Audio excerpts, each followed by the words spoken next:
नमस्कार, आदाब। मेरा नाम है जमशेद कमर सिद्दीकी और आज मैं आपको सुना रहा हूँ गुलजार साहब की लिखी एक शॉर्ट स्टोरी जिसका नाम है 10 पैसे और दादी। शुरू करते हैं। बस एक 10 पैसे के लिए झगड़ा हो गया था दादी से और चक्कू घर से भाग गया। 10 पैसे भी कोई चीज होती है भला? हाँ? राम मनोहर की जेब में कितनी रेज़गारी रहती है, जब चाहे जाके पतंग खरीद सकते हैं। एक कटी और दूसरे की कन्नी बन गई। मांझे की चरखी बस भरी रहती है हर वक्त, और सद्दी के कितने सारे पत्ते रखे हैं उनके पास में। ये सब याद करके उसे गुस्सा आ रहा था। दादी है ही ऐसी घुन्नी, इसीलिए तो इतनी झुर्रियां उसके चेहरे पर। राम की दादी के तो एक भी झुर्री नहीं चेहरे पर। एक एक करके उसे दादी के सारे नुक्स याद आने लगे। कान कितने ढीले हैं दादी के, जब भी गालों को चूमती तो आंखों पे लटक जाते हैं, और पलके तो है ही नहीं। रात को सोती है तो आधी आंखें खुली रहती हैं, मुंह भी खुला रहता है। दादी के इसी तरह के कार्टून मन में बनाते हुए वो नंगे पांव ही रेलवे स्टेशन तक आ गया। बिना किसी इरादे के वो स्टेशन में घुस गया, और जैसे ही गार्ड ने सीटी दी वो दौड़कर गाड़ी में चढ़ गया। गाड़ी चलने के बाद ही उसने सोचा कि चलो घर से भाग जाए। अरे ये भी कोई जिंदगी है कि थोड़े थोड़े पैसों के लिए इतने बूढ़े बूढ़े लोगों के सामने हाथ फैलाना पड़ रहा है। इसीलिए तो उसके जो बड़े भाई हैं वो दादी को छोड़कर बंबई चले गए और कभी वापस नहीं आते। कितने साल हो गए। गाड़ी के दरवाजे के पास बैठे बैठे उसे नींद आ गई। बहुत देर बाद जब उसकी आंख खुली तो बाहर अंधेरा हो चुका था, और तब उसे पहली बार एहसास हुआ कि वो वाकई घर से भाग आया है। दादी पर उसका गुस्सा कुछ कम हुआ, लेकिन गिला और शिकायतें अभी तक उसके गले में रुंधी हुई थी। 10 पैसे ऐसे कौन सी बड़ी चीज है?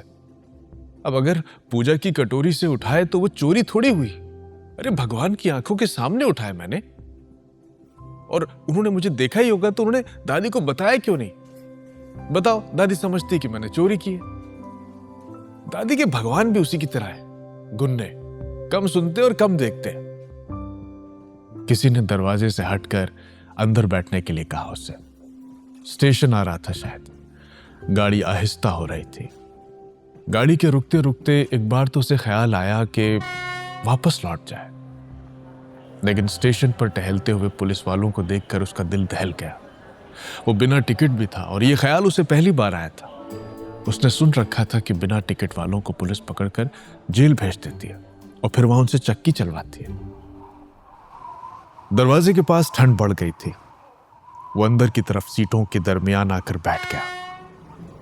गाड़ी चली और लोग अपनी अपनी जगहों पर लौटे तो संदूक, पेटी, बिस्तर के ऊपर वो नीचे नीचे यानी सीट्स के नीचे से होता होता वो बिल्कुल पीछे की तरफ जाकर बैठ गया। थोड़ी देर के बाद उसे भूख और प्यास का एहसास सताने लगा। खुद मुख्तारी के मसले एक एक करके सामने आने लगे। उसे भूख भी सता रही थी, प्यास भी लग रही थी।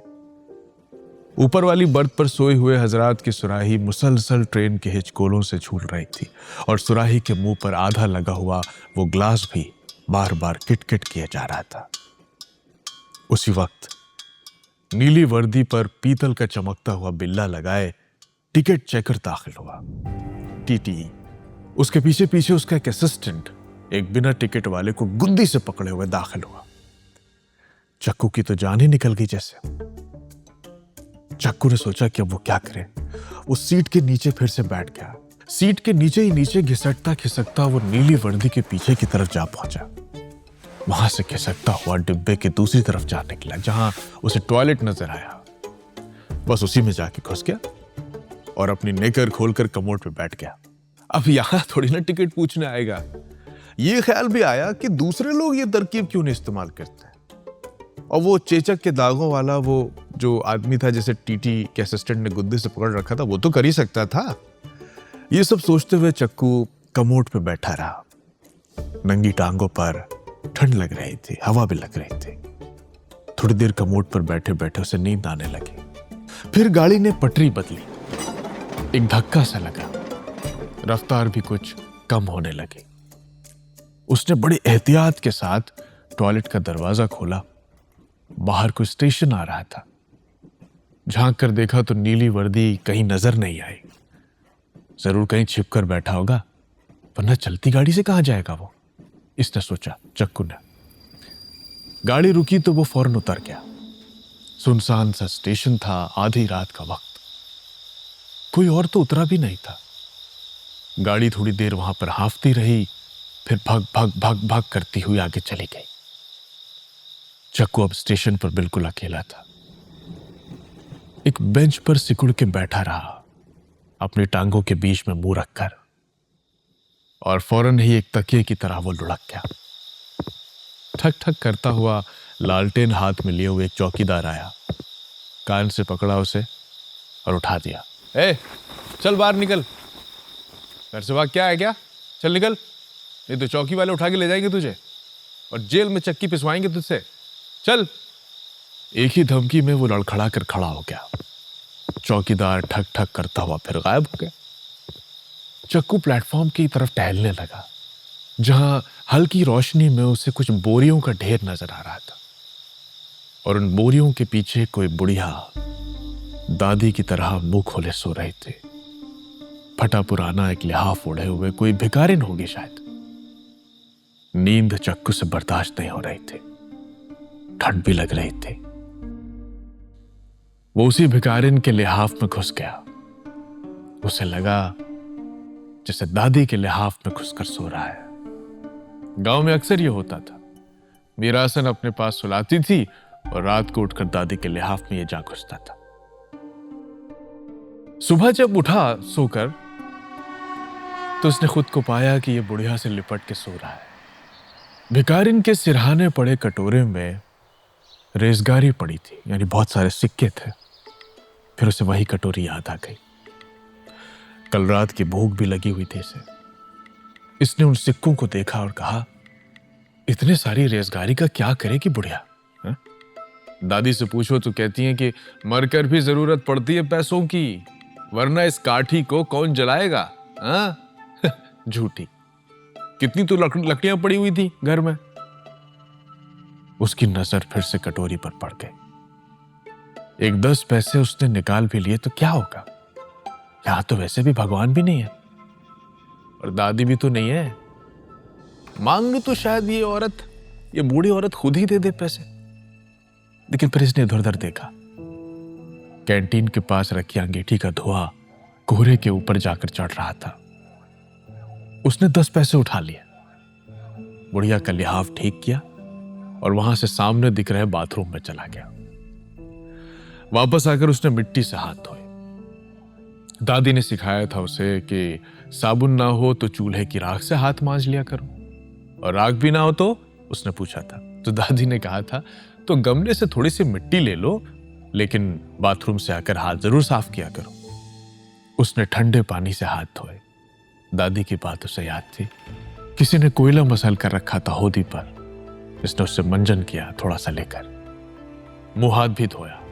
फिर हाथ झटकता हुआ अपनी नेकर की जेब में हाथ डाला तो ठंडा ठंडा 10 पैसे का सिक्का छुआ। खुश हो गया। वापस लौटा तो बुढ़िया के पास न जाने क्यों भीड़ लगी हुई थी। एक आदमी उसके सिर के पास बैठा हुआ था, कह रहा था, बिल्कुल अकड़ गई है ये तो, मरे हुए कम से कम 8 घंटे तो हो गए होंगे इसको। किसी और ने कहा, रात नींद में शायद चल बसी। चक्कू वहीं घबरा कर खड़ा रहा। वेटिंग रूम से भी कुछ लोग उसी की तरफ आ रहे थे। अब क्या होगा इसका? किसी ने कहा। होगा क्या, स्टेशन मास्टर आएगा, इसको खबर करेंगे। तो वो फिर क्या करेंगे? अरे वो म्युनिसिपैलिटी को बोलेंगे, म्युनिसिपैलिटी ले जाएगी इसको, वही तो जलाएगी इसको ले जाके। जो पास बैठा था एक शख्स, उसने लिहाफ खींचकर बुढ़िया का मुंह ढक दिया। चक्कू ने जब सुना कि बुढ़िया को मारे 8 घंटे हो गए, तो यानी वो रात भर बुढ़िया की लाश से लिपट कर सोया था। कोहरे वाली ठंड में उसके कान गर्म होने लगे, सांसें तेज होने लगी और ऐसा लगा जैसे पूरे जिस्म में गुदगुदी सी हो रही है। उसने नेकर की जेब में हाथ डाला, 10 पैसे का सिक्का निकाला और बुढ़िया की कटोरे की तरफ उछाल दिया। सिक्का कटोरे पर टन की आवाज के साथ गिरा।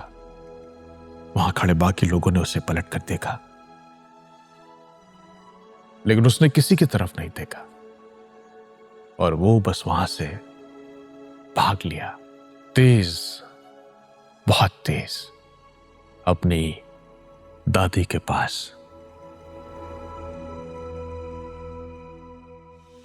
तो दोस्तों, ये थी आज की कहानी। उम्मीद है आपको पसंद आई होगी। बच्चों के नजरिए से लिखी हुई कहानियां हमेशा बहुत खास होती हैं। हम उनमें दुनिया को एक नए जाविये से देख पाते हैं, जैसे हमने इस कहानी में देखा।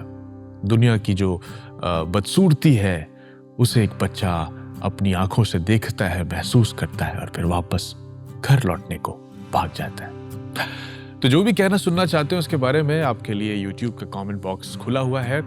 पिछली वाली जो हमारी कहानी थी सादत हसन मंटो वाली, उस कहानी पर भी तमाम लोगों ने कमेंट्स किए।